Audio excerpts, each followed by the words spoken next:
सच्चाई का है जी। छिंदवाड़ा के भविष्य की बात है सर। न्यूज 18 इंडिया से खास बातचीत में अभी सबसे बड़ा दंगल में कमलनाथ ने सीधे तौर पर कहा कि मुद्दा सच्चाई का है, मुद्दा छिंदवाड़ा के भविष्य का है। तो आप सीधे तौर पर सुन रहे थे कमलनाथ को, जो ये कह रही हैं कि देखिए सच्चाई की ही जीत होगी। और छिंदवाड़ा इसलिए भी बहुत इंपॉर्टेंट सीट हो जाती है क्योंकि कहीं ना कहीं से कांग्रेस और कमलनाथ का जो है गढ़ कहा जाता है। लेकिन महाराष्ट्र की सियासत में क्या कुछ चल रहा है, मध्य प्रदेश की और बाकी राज्यों की सियासत में क्या चल रहा है, उसकी जानकारी तो आप तक पहुंच रही है। नागपुर से विवेक हमारे सहयोगी मौजूद है। विवेक, क्या तस्वीर नजर आ रही है फिलहाल इस वक्त? सबने देखिए इस समय न्यूज 18 की टीम नागपुर में मौजूद है। पूरे विदर्भ में 5 सीटों पे ये मतदान हो रहा है। 95 लाख लोग आज विदर्भ इलाके में जो 5 लोकसभा सीटें वहां पे ये मतदान करेंगे। 10,000 से ज्यादा बूथ बने हुए हैं। और सबसे इम्पोर्टेंट जो है कि नागपुर एक अहम सीट बन जाती है क्योंकि केंद्रीय मंत्री नितिन गडकरी यहाँ से बीजेपी के उम्मीदवार है। कांग्रेस से विकास ठाकरे उनकी तरफ से उनके खिलाफ लड़ रहे हैं। और जिस तरीके से 2 बार लगातार नितिन गडकरी जीत रहे हैं यहाँ से, तो सर वो दावा करेगी हैट्रिक लगेगी फिर से। कुछ लोग हमारे साथ हैं, देखिए लंबी लंबी कतारें लगी हुई हैं यहाँ पे, वोटिंग करने आए हैं लोग। कुछ लोगों से बात करते हैं। सर मुद्दा क्या रहेगा इस बार? मुद्दा जो अभी प्रोग्रेस हो रही है उसी मुद्दे पे प्रोग्रेस पे मुद्दा रहेगा। आप लोगों का क्या मुद्दा रहेगा इस पर? वही जो आएगा तो कांग्रेस या फिर बीजेपी, ये दोनों में ही चालू है। बाकी तो फिर कोई लग रहा नहीं। आप पार्टी का नाम और वोटिंग किसको देंगे वो नहीं बताना है, क्या मुद्दा रहेगा आप लोगों का? मुझे लगता है कि एजुकेशन सिस्टम में जो अभी बदलाव किए गए हैं उसके ऊपर फोकस करना चाहिए क्योंकि नेक्स्ट जनरेशन जो है हमें अच्छी चाहिए।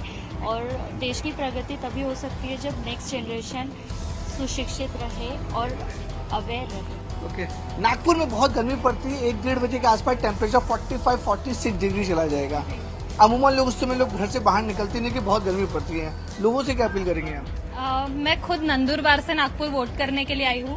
मैं नंदुरबार में काम करती हूँ, तो मैं सबको अपील करूंगी, आप अगर नागपुर में ही है, अगर 12 आवर्स ट्रैवल करके मैं आ रही हूँ तो आप 2 मिनट ट्रैवल करके आ सकते हैं। बहुत सही। तो सर देखिए आपको मैं एक चीज बताना चाहूंगा, सुबह का टेम्परेचर 36-35 था। अभी 1 बजे के आसपास ये टेम्परेचर 44-45 डिग्री टेम्परेचर रहेगा। तो समझिए कितनी ज्यादा गर्मी रहेगी। और विवेक, आप जिन भी मतदाताओं से यहाँ पर बातचीत कर रहे हैं, हम नोटिस कर रहे हैं कि हर मतदाता कोई ना कोई संदेश आपके जरिए, न्यूज 18 इंडिया के जरिए जरूर दे रहा है। पहले कहा कि चाहे गर्मी कितनी भी हो, लेकिन आज की जो गर्मी है वो सियासी तौर पर है और सीधे सीधे मत का इस्तेमाल करना चाहिए। और बहुत बेहतरीन बात की है कि 2 मिनट का वक्त लगे या 2 घंटे का वक्त लगे, आपको अपने मताधिकार का इस्तेमाल करना होगा। आप सभी हमारे साथ बने रहिएगा। देखिए उत्तर प्रदेश के 8 सीटों के लिए वोटिंग हो रही है और लोकसभा चुनाव के लिए पहले चरण का मतदान इस वक्त भी जारी है। और इस बीच पीलीभीत सीट का जिक्र करना बहुत ज्यादा जरूरी हो जाता है क्योंकि बीजेपी उम्मीदवार जितिन प्रसाद ने यहां पर हमसे बातचीत की है। देखिए जितिन प्रसाद ने न्यूज 18 से खास बातचीत की और बीजेपी की जीत का उन्होंने दावा कर दिया। सुनिए क्या कुछ कहा।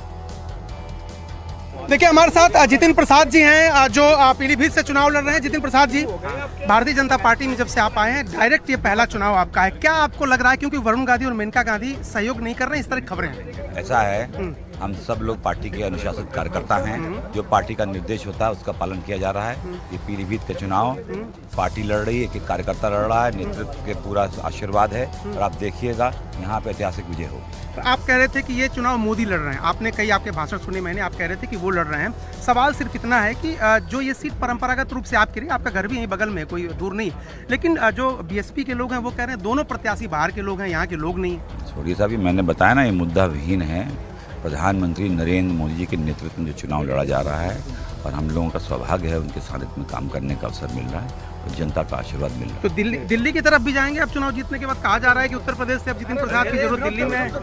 पार्टी और जनता जो निर्देश देती है वही किया जाता है। तो देखिए पहले चरण की वोटिंग लगातार जारी है, लेकिन सीधा जावेद के पास ले चलते हैं। Javed, over to you.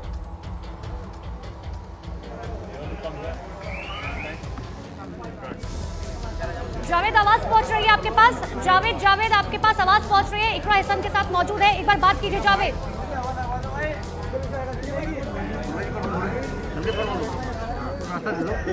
बहुत ज्यादा भीड़ है जावेद तक, शायद मेरी आवाज नहीं पहुंच पा रही है, लेकिन देखिए ये फिलहाल कैराना में मौजूद है जावेद आवाज पहुंच रही है तो इकरा हसन से बातचीत कीजिए, वहां पर मौजूद है इकरा हसन, कोशिश कीजिए।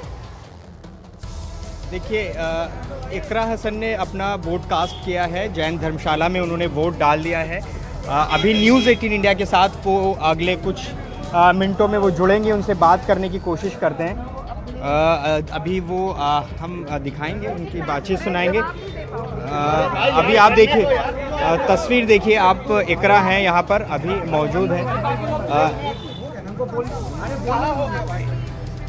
ठीक है, आप कोशिश इकरा हसन अभी हम आप बात कराएंगे। जैसे अभी ही मौका मिलेगा हम तुरंत आपके पास जो है लौटेंगे, क्योंकि देखिए कोशिश लगातार ये की जा रही है कि इकरा हसन जो है वो क्या कुछ कहती है, क्योंकि उनका देखिए अगर परिवार की भी बात करें तो उनके पिता खुद जो है सांसद रह चुके हैं, उनके भाई मौजूदा विधायक है, उनकी माता जो है वो खुद राजनीति में है। लेकिन राजस्थान की बात करना भी जरूरी हो जाता है।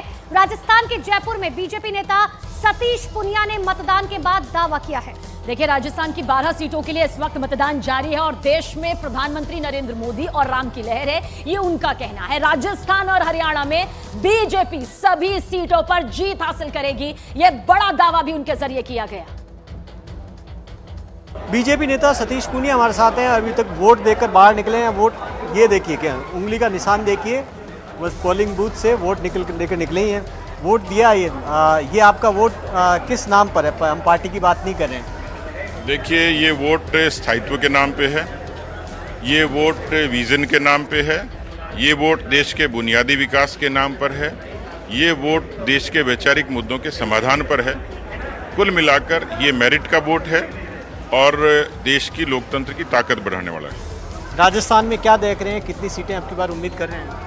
देखिए, जब हमने हैट्रिक की बात की, मिशन 25 की बात की है, तो स्वाभाविक तौर पर इसमें यदि विश्लेषण करेंगे तो संगठनात्मक तौर पर भी, राजनीतिक तौर पर भी, मुद्दों के तौर पर भी और देश और प्रदेश का जो जनमानस है उसके आधार पर कह सकता हूँ कि मिशन 25 पूरा होगा, 370 भी होगा और 400 भी होगा। कुछ सीटें फंसी हुई नजर आ रही हैं। अब जब तक रिजल्ट नहीं आएगा तब तक तो बहुत लोग फंसे हुए नजर आएंगे, लेकिन बीजेपी नहीं फंसी हुई, बाकी लोग फंसे हुए। और देखिए, जिस तरह से बड़े चेहरे यहां पर उतरे हुए हैं, मोदी के 11 केंद्रीय मंत्री इस वक्त मैदान में है, साथ पांच जो पूर्व मुख्यमंत्री हैं वो भी चुनावी मैदान में है और 1625 में से 134 महिला उम्मीदवार भी चुनावी मैदान में है। फिलहाल एक जिम्मेदार चैनल होने के नाते हम बार बार यही कह रहे हैं कि अगर अब तक आपने अपने मताधिकार का इस्तेमाल नहीं किया है तो देश के विकास के लिए जरूर बाहर निकलिए, क्योंकि